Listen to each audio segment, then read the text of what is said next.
నా వీక్షకులు ఒకరు కామెంట్ పెట్టారండి. Hello doctor, I'm Lavanya, I'm 35 years old. నేను ఎప్పుడైతే 26 సంవత్సరాలు ఉండేనో అప్పుడు నాకు తెల్లగా తర్వాత ప్రకాశవంతమైన చర్మం ఉండేది. కానీ నా సెకండ్ డెలివరీ తర్వాత నా చేతులు, మెడ అలానే మొత్తము అంత నలుపు అయిపోయింది, ఫేస్ పైన కూడా. దీనికి ఏదైనా సొల్యూషన్ చెప్పండి, ఎలా హోల్ బాడీ వైటనింగ్కి చేయొచ్చు అనే దాని గురించి అని లావణ్య గారు అడుగుతున్నారండి. లావణ్య గారు, చాలా కామన్ ప్రాబ్లం అండి. ఇలాంటి ప్రాబ్లమ్స్ అనేది మనకి డెలివరీస్ తర్వాత ఎప్పుడైనా రావచ్చండి. డెలివరీస్ తర్వాత చాలా మార్పులు ఉంటాయండి. డెలివరీకి ముందు ప్రెగ్నెన్సీ అప్పుడు కూడా చాలా మార్పులు ఉంటాయండి. అది హార్మోనల్గా మనం పరిగణించాల్సిన అవసరం ఉంటుంది. బాడీలో మెలటోనిన్ కానివ్వండి, ప్రొజెస్ట్రాన్ కానివ్వండి పుష్కలంగా మారుతుంది కాబట్టి అప్పుడు చర్మంలో మనకి మార్పులు అనేటివి రావచ్చు అన్నమాట.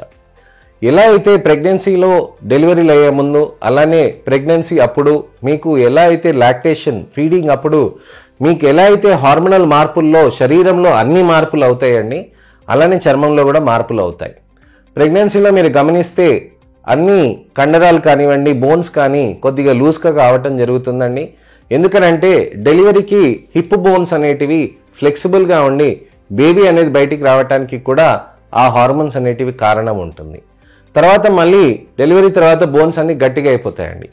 అలానే శరీరంలో జుట్టు పైన, చర్మం పైన కూడా ఈ హార్మోన్స్ ఇంపాక్ట్ అనేది ఖచ్చితంగా ఉంటుంది. ఎందుకంటే శరీరంలో భాగం కదండి, దానికనే ఉంటుందన్నమాట. అయితే ఈ శరీరంలో ఏదైతే మనకి మార్పులు వస్తున్నాయో చర్మం పైన, తర్వాత జుట్టు పైన ఏ విధమైన ప్రాబ్లమ్స్ ఉంటాయి, ఏ విధమైన మార్పులు ఉంటాయి అని చాలామంది ఆలోచిస్తూ ఉంటారు. చర్మంలోకి మనకి నలుపు రావటం, అలానే మెడపైన, చంకల్లో, గజ్జల్లో నలుపు రావటం, అలానే ఒక విధంగా స్ట్రెచ్ మార్క్స్ రావటం, అలానే మీకు జుట్లు పెరగటం, అవాంఛిత రోమాలు అంటాం కదండి. ప్రెగ్నెన్సీ తర్వాత కూడా మీకు హార్మోనల్ ఇంపాక్ట్ తోటి హెయిర్ గ్రోత్ అనేది ఎక్కువ కూడా అయ్యే ఛాన్సెస్ ఉంటాయి. అలానే జుట్టు అండి, ప్రెగ్నెన్సీ అప్పుడు మీకు జుట్టు ఊడకుండా ఉంటుంది. డెలివరీ అయిన 3వ నెల నుంచి 4వ నెల నుంచి అప్పుడు విపరీతంగా హెయిర్ లాస్ అవుతుంది అనమాట. దాన్నే టీలోజన్ గ్రావిడారం అని అంటారనమాట. అలానే ఈ నలుపు ఏదైతే చర్మంలోకి వచ్చేసిందో ఇది హార్మోనల్ ఇండ్యూస్డ్ అండి.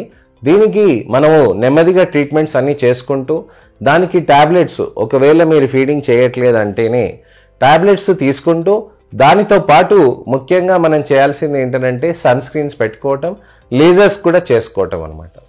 సో సన్ స్క్రీన్ అనేది చెప్పాను కదండి నా పాత వీడియోలో. ఇక్కడ మొత్తం చర్మం పైన మొత్తం నలుపు అనేది రాకుండా ఉండటానికని చర్మం పైన సన్ స్క్రీన్స్ అనేది పెట్టుకోవచ్చు అనమాట. సో ప్రెగ్నెన్సీ అప్పుడు ఎటువంటి జాగ్రత్తలు తీసుకోవచ్చు, డెలివరీ తర్వాత ఎటువంటి జాగ్రత్తలు తీసుకోవచ్చు, లేజర్స్ ఎప్పుడు తీసుకోవచ్చు అనే దాని గురించి అని నేను మీకు ఎక్స్ప్లెయిన్ చేస్తాను. ప్రెగ్నెన్సీ అప్పుడు మీరు సన్ స్క్రీన్స్ అనేది పెట్టుకోవచ్చండి, సేఫ్గా ఉంటుందండి. నైట్ టైం కొన్ని క్రీమ్స్ ఉంటాయండి, కొన్ని సీరమ్స్ ఉంటాయి, అవి పెట్టుకోవచ్చు. మీరు నైట్ టైం ఈ సీరమ్స్ పెట్టుకునేటప్పుడు ఒక మంచి మాయిశ్చరైజర్ పెట్టుకోవచ్చండి. టాబ్లెట్స్ పరంగా కానివ్వండి, ఏ విధమైన కానివ్వండి, మీరు ఆన్లైన్లో దొరుకుతున్నాయి కదా మందులను తీసుకొని ఇష్టం ఉన్నట్టుగా వాడకండి. దయచేసి పెళ్ళైన వాళ్ళకి నేను రిక్వెస్ట్ చేస్తుంది ఏంటంటే ఇష్టం ఉన్నట్టుగా ఆన్లైన్లో మీకు మందులు దొరుకుతున్నాయి కదా అని తీసుకొని పెట్టుకోవటం కానీ చేయకండి. అది మీరు డాక్టర్ని అడిగి మమ్మల్ని అడిగితేనే నేను మీకు చెప్తానండి, ఇలా కాదు ఈ విధంగా వాడుకోవాలనేది మేము మీకు చెప్తాం, ఏది సేఫ్ ఏది కాదని చెప్పేసి. అలా మీరు జాగ్రత్తలు తీసుకోవాలండి. ప్రెగ్నెన్సీలో ఉన్నప్పుడు ఏ విధమైన టాబ్లెట్స్ కానివ్వండి, ఏ విధమైన ఇంజెక్షన్స్ కానివ్వండి మేము చేయమండి. ఎందుకనంటే దాని ఆ విధంగా మనం చూసుకుంటే మనకి సేఫ్టీ అనేది బేబీది అనేది చాలా ఇంపార్టెంట్ అండి. అయితే సన్ స్క్రీన్, సీరమ్స్, క్రీమ్స్ ఇవన్నీ వాడుకోవచ్చండి, నేను చెప్పినవి మాత్రమే.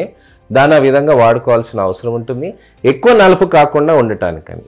ప్రెగ్నెన్సీలో మొటిమలు వస్తే కనుక ఆ మొటిమలు అనేదానికి కూడా క్రీమ్స్ ఇస్తారండి, దానికి తగ్గట్టుగా వాడుకోవచ్చండి.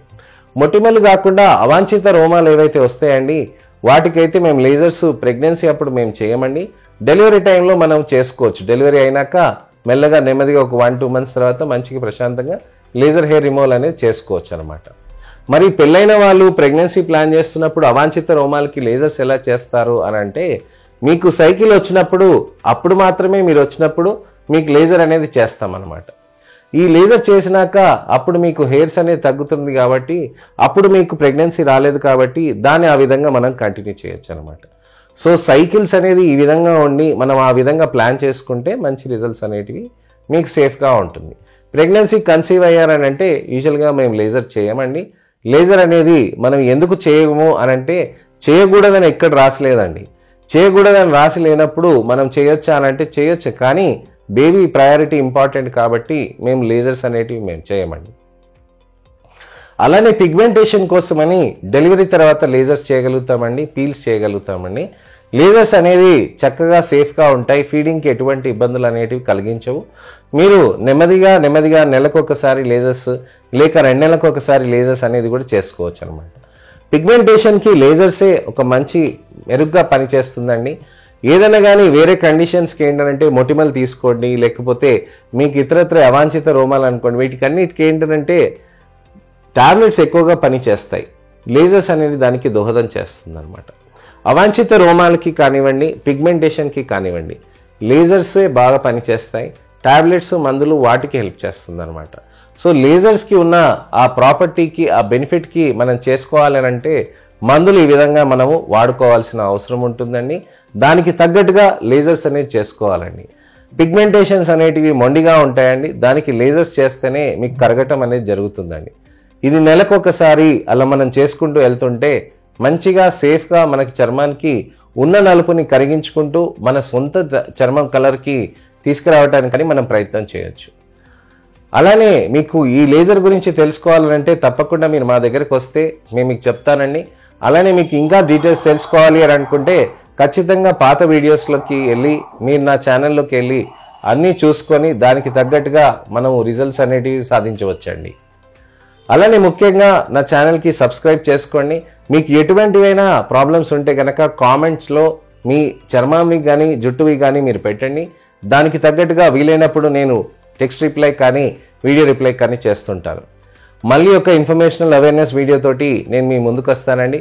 నేను మీ doctor Raj Kireet, Celestee skin laser and hair clinic, Jubilee Hills మరియు కోకాపేట్లో chief and founder dermatologist and hair transplant సర్జన్గా ప్రాక్టీస్ చేస్తున్నాను. నమస్తే.